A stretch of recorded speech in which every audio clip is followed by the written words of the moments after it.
So guys, first of all अगर तो आप यूके में आ रहे हो या फिर आप आने का सोच रहे हो और आपको लग रहा है कि अब यूके में आते ही जॉब स्टार्ट कर दोगे केयर होम की, ऐसा नहीं है। आप जॉब स्टार्ट तो कर सकते हो बट आपको एज अ परमानेंट कहीं केयर होम में जॉब नहीं मिलेगी। That's the harsh reality of United kingdom guys.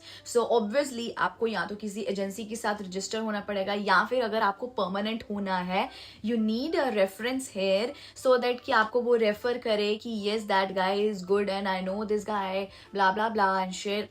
But guys ये सब झूठ है। ऐसा बहुत रेयर होता है कि दे कैन हायर यू। कुछ केयर होम्स होते हैं but in a very like outskirts area, so no. But आपको एक एजेंसी के साथ ज्वाइन होना पड़ेगा। आई नो सम एजेंसी, अगर आप मुझे कमेंट पे पूछोगे I am gonna tell you. So first of all let me guide you कि आपको करना क्या है। पहले तो आप आकर सारी एजेंसीज अपनी एरियाज की जो हैं आप उन पे जाओ, विजिट करो, अपना रजिस्टर करवाओ एंड कई एजेंसीज को आप कॉल करो अपनी इंटरव्यू के लिए। वो एजेंसीज आपको हायर करेंगी एंड वो आपको सेंड करेंगी फर्दर केयर होम्स में एंड आप उन केयर होम्स में पता करो कि अगर आपको वैकेंसी चाहिए तो यू कैन ज्वाइन। मेरे साथ क्या हुआ था, I used to work in an agency when I came here and उनको मेरा काम इतना अच्छा लगा that they are sending me different different care homes. Like मैंने लंदन के बाहर भी बहुत ज़्यादा काम किया है एंड कुछ केयर होम्स ऐसे थे, they started telling me that अगर तो आपको यहाँ पे परमानेंट होना है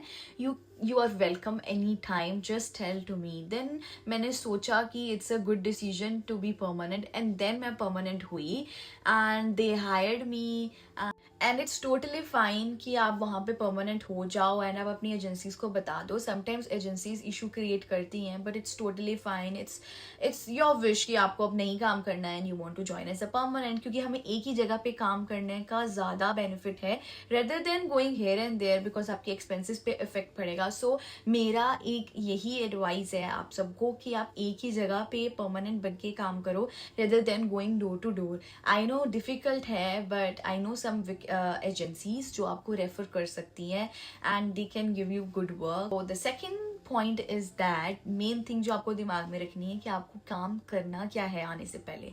केयर होम का काम बेसिकली होता क्या है, let me share with you. So guys, care home job join करने से पहले आपको अपने दिमाग में एक चीज़ ध्यान रखनी पड़ेगी, patience and kindness and care.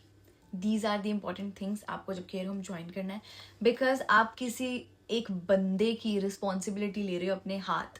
आपको उसे 12 घंटे आपने उसके साथ रहना है। You have to take care of him by hook and crook. आपको उसके साथ ही रहना है उस 12 घंटे। अगर आप 1-to-1 जॉब कर रहे हो, अगर आपका टास्क 1-to-1 है।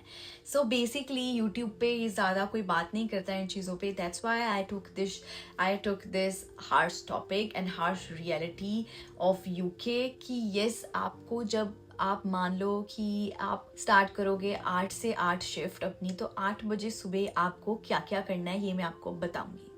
सो बेसिकली क्या होता है, जब आप 8 बजे अपनी शिफ्ट स्टार्ट करते हो आपको पहले तो वो बोलते हैं कि give residents personal care and आप उसका पर्सनल केयर करने रूम में जाओगे। बेसिकली पर्सनल केयर का मतलब है आप उन्हें शावर दोगे, आप उनके कपड़े डिसाइड करोगे उन्हें पूछ के। अगर तो उनके पास मेंटल कैपेसिटी है then you can ask them, अगर तो नहीं है जस्ट ज्यूम करके अच्छे कपड़े उनके डे के लिए आप डाल सकते हो उनके एंड आप उनको शावर दोगे, ओरल केयर करवाओगे। अगर तो वो इनकॉन्टिनेंस पैड पहनते हैं you have to put them and आप उन्हें पूछ सकते हो कि वो कैसा फील कर रहे हैं, they will respond you and आपको उनके साथ एंगेज रहना पड़ेगा that they fully engage with you. अगर तो बहुत ज़्यादातर तो ऐसा नहीं होता, अगर तो उनके पास इतनी मेंटल कैपेसिटी नहीं है but still guys you have to engage with them, talk to them so that they can indulge with you, कि वो आपके एक फ्रेंड्स भी बन जाए। लाइक मुझे तो ऐसा ही होता है whenever I work in a care home कि मुझे उनसे बात करनी है and they will feel good and there is the connection between you and them.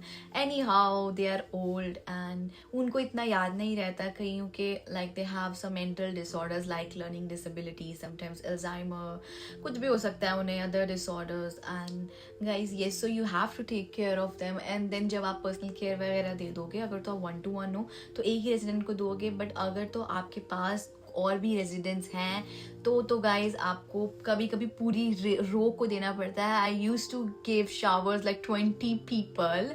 I know this sounds crazy but yes, कभी कभी होता है जब आप एजेंसीज के साथ जाते हो and sometimes there is a big care homes. So yes, you have to give 20 residents shower. So guys जब आप उसके बाद शावर दे देते हो, you have to bring them to a dining table and जहाँ पे सारे लोग अपना खाना खाते हैं and you have to ask them like what would you like for your breakfast. And आपको वो बताएंगे कि they want to eat bake beans और English breakfast, you know.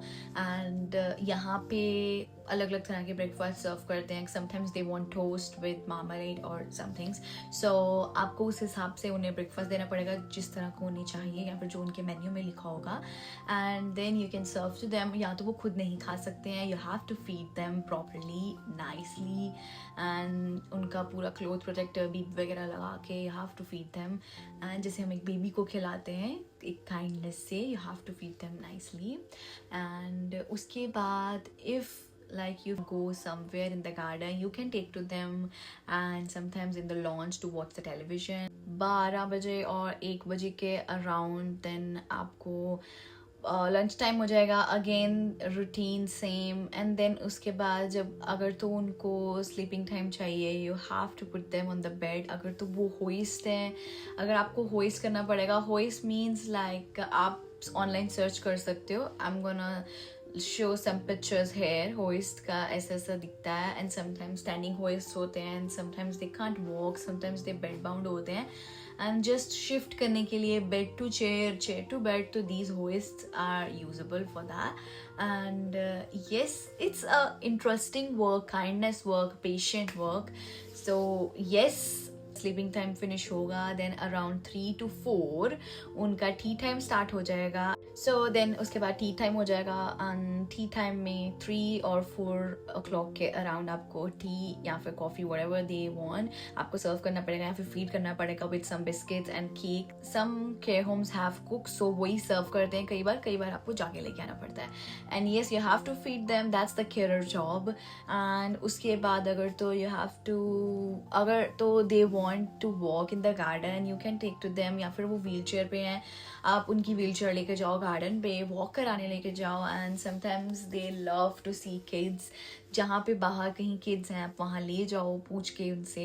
And yes, 5:30 के अराउंड उनका डिनर टाइम हो जाएगा. Same routine, change the pad. Sometimes they need shower, give them shower again. Sometimes before bed they asking for shower. So of course like around 7 or 8 o'clock if they want to go on bed, you can give them shower, change their incontinence, make them nicely ready for their bedtime and they will sleep. कुछ care Holmes में ऐसा होता है कि वो खुद shower लेते हैं, just need a little bit assistance because it's sometimes वो supported living होता है and you have to watch them through the monitors. and कुछ conditions ये भी होती हैं कि अगर तो वो epileptic होते हैं, you have to watch them or you have to be with them like 24 hours so that उनकी seizures ना आ जाएं. and seizures sometimes may call in the India fits, जिसको हम कहते हैं. and for them there is special drugs we use like Bucolam or Rectal to stop the seizure. so yes guys, that's all the reality of care home. हम कैसा care में काम करते हैं. बट ये एक चीज़ रह गई कि डोर टू डोर जब आप काम करते हो, आपको घर घर जाके या फिर छोटे छोटे केयर होम्स में जाके रेजिडेंट्स होम केयर जो होते हैं उनके जाके वहाँ पर आपको शावर देना पड़ेगा या फिर उन्हें फीड करना पड़ता है. कुछ घंटों ही पैसे मिलते हैं. That's not that much worth it to work. But guys yes, starting के लिए it's fine but life long के लिए I don't recommend. I only recommend कि आप परमानेंट केयर होम्स ज्वाइन करो. कई बार वो आपको स्पॉन्सरशिप भी दे देते हैं. And but yes, now the cases are different. But yes guys, आप अगर आ रहे हो यूके में, आप केयर होम के बारे में सोच रहे हो, एक परमानेंट जॉब आपके दिमाग में है, तो you can do for some time. and yes guys, rest is up to you. Thanks for watching. Do subscribe.